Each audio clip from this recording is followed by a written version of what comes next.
pikërisht me Rezorta Aliu, e cila edhe është drejtoresh e turizmit në komunën e Prishtinës. Rezorta, përshëndetje, faleminderit për kohën tënde. Përshëndetje, faleminderit për ftesën. Si je, mirëshëndet dhe disponim? Mirë, faleminderit. Jena kombinu koq dyja sot. Po. po shkon kështu bukur, si më i bo fjallët. Po bashkë, si me qenë planifikume ma herët. E premte po e mbyllim javën me një infopoint të turizmit në Prishtinë, ka tashmë Prishtina infopoint për turizëm. Çka kena mundësi konkretisht me gjetë na ose turistat kur vinë aty? Infopointi është një hap i rëndësishëm fillimisht domethënë për informimin edhe për orientimin e vizitorëve. Çka jemi mundu me bo është me ia dhënë hapësirë gjithë atyre që kanë pas çejf me ardhë me vizitu Prishtinën, edhe me marrë informata sa më sakta, me pas një vend ku më orientu për me marrë ato informata. Synimi është pra që turistët me gjetë informacione për atraksione, për trashëgimin kulturore, për gastronomi, aktivitete dhe mënyrën më të mirë për me u vizitu Prishtina. Është shumë e çuditshme kur ndalesh e mendon që nuk e kemi pas një infopoint deri tash. Edhe me ta bu pyetjen pse ka qenë e nevojshme, është edhe më e çuditshme me ta bu këtë pyetje. Kështu që nuk do ta bëj hiç, por për pas informacioneve, a kanë me pas mundësi aty turistat me marr hartë, guida, rekomandime, aktivitete të cilat po ndodhin, ose a do të ketë edhe për shembull, unë çka më kujtu në New York në një infopoint ku jam dal, ka qenë një moment ku jom hyper me marrë një hartë dhe më kanë thonë, okej, masi që është hira jote e parë në New York, ja ku i kidhe një 4-5 kupona me 20% zbritje nëse shkon me marrë ushqim këto, apo diçka e ngjajshme. A i keni mendu? E kemi mendu, fillimisht të Prishtinës i ka mungu një qendër e tillë, i ka mungu një qendër e organizuar me informacioni turistik. Me themelimin e drejtorisë turizmit është kriju mundësia që ky sektor domethënë mund trajtu në mënyrën më strukturuar. Edhe infopointi është një prej këtyre hapave konkret që kemi ndërmarr. Po, infopointi vetë se ka harta turistike, vetë se është domethënë ka materiale promovuese, kulturore, harta turistike, harta kulturore, si dhe gjithashtu kemi mundu me vendos rekomandime për atraksione, për gastronom, për ngjarje dhe aktivitete në qytet.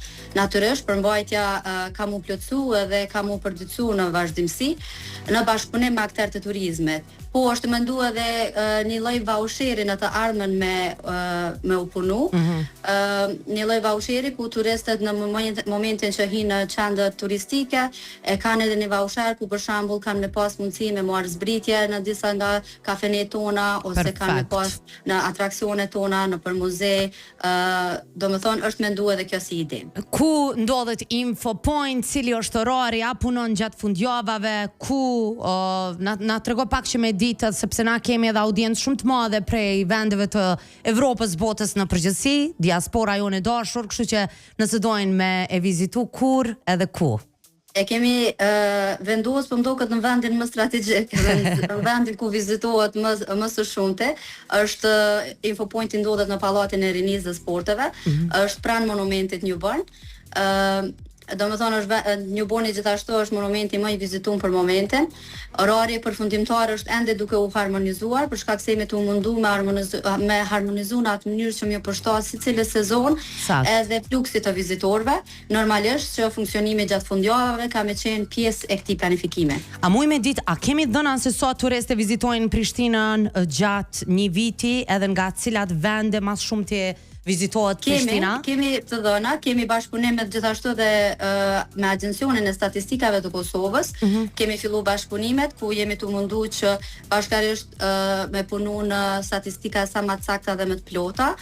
Vetëm në vitin 2025 kanë qenë në Prishtinë, në rajonin e Prishtinës, rreth 260.000 vizitor. Ka rritje edhe mes muajit qershor të vitit 2025 dhe muajit qershor të vitit 2026, ka rritje të turistëve. Gjithashtu ne jemi duke u mundu që domethënë bashkërisht me Agjencionin e Statistikave, siç edhe përmenda, mi rregullu këto më qenë sa më të sakta statistikat, vendet në për cilat vijnë këta më së shpeshti turistat janë nga Shqipëria, Zvicra, Gjermania, Turqia, po që ka dhe për vendeve të tjera. Perfekt. Nëse sot vjen dikush për herë të parë në Prishtinë dhe i ka veç 24 orë për me i kalu në Prishtinë, cilat janë top 3 vende që ju ja propozoni? Unë i kisha propozu Newbornin, kisha propozu gjithashtu përballë Newbornit janë heroinat, mendoj që është shumë e rëndësishme mu vizitu edhe me u ditë ideja e heroinës, monumentet heroinave për 20.000 të mbjetuarit të dhunës seksuale gjatë luftës në Kosovë. Gjithashtu kisha me propozu qytetin e vjetër, domethënë qendrën historike me muzeun etnologjik, ku po ashtu kishim pas mundësi me pa edhe Sahat Kullën, xhamin e madhe, si dhe gjithashtu dhe Reporting House. Sigurisht mendoj që përvoja ish dash me u plotësu edhe me gastronominë edhe me atmosferën karakteristike të qytetit. Shumë. Është e vërtet. Unë tash më ran mend është edhe një hapësirë afër qeverisë. Hupi emri Space diçka e ku emrin? Është Deep Space. Deep po, Space, po. Deep Space. Deep Space. Edhe Deep Space është një prej vendeve që ja vlen me u vizitu. Është një përvojë shumë e veçantë edhe po ashtu shumë mirë që e përmende, kish me qenë shumë mirë që mu vizitu edhe Deep Space-in. Prishtina njihet për jetën e natës, për festivalet të cilat i kena aktive kryesisht gjatë verës. A mendon që mundet kjo energji mu përdor e Prishtinës si pjesë e ofertave turistike ose promovimeve cilat kena mundësi mi bo për Prishtinën tonë? Po, për shkak se unë mendoj që jeta e natës, kafenet, muzika dhe festivalet janë pjesë e rëndësishme e identitetit Prishtinës. Edhe është me rëndësi që kjo energji mu promovu edhe më shumë, sepse Prishtina nuk mendoj që është vetëm një vend që vizitohet, por është një vend që përjetohet. Bukur e the këto. Se edhe unë mendoj njëjtë, mendoj që kur e ndjen atë energjin që e ka Prishtina brenda vetës, sado që është kaotike me shumë sene, veç mas me kolona, me zhurma dhe gjithë shka, ndalesh edhe tu, po që të shpirtin energjik që e ka veç Prishtina. E vërtet, që ka edhe e bën interesante që dinamika e bën interesant Prishtinën. Definitivisht. Në anën tjetër e dim si unë si te si krejt, që ka mangësi si cili qytet, ku do në përbot që shkon.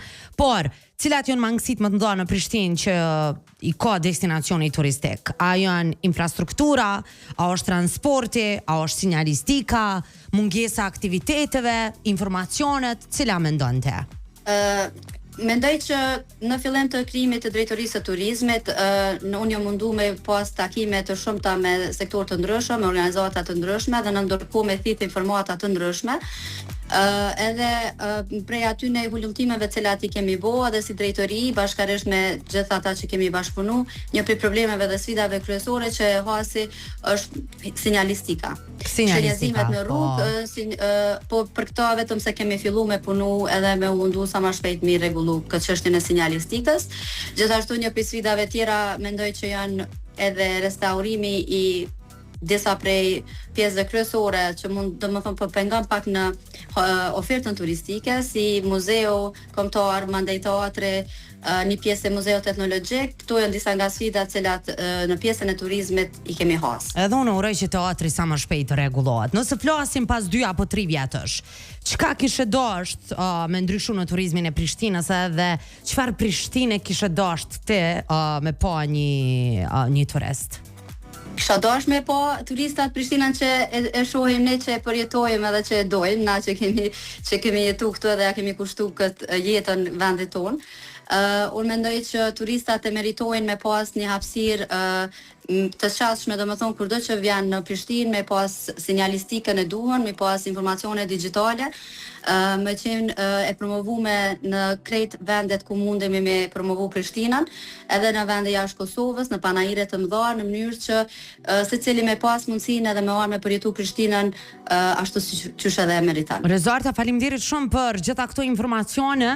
Mendoj që është një hap shumë i duhur që është hap drejtoria e turizmit për Prishtinën, ndërkaq uroj që sa më shumë aktivitete të kemi dhe sa më shumë mundësi jo vetëm për turistat të cilët na vinë janë nga jashtë Kosova, por edhe vetë na njerëz të tjerë të cilët jetojnë në qytetet e tjera të Kosovës, me pas sa më shumë informacione edhe aktivitete për Prishtinën tonë të dashur. Të priftem bara në këtë rrugë. Faleminderit shumë.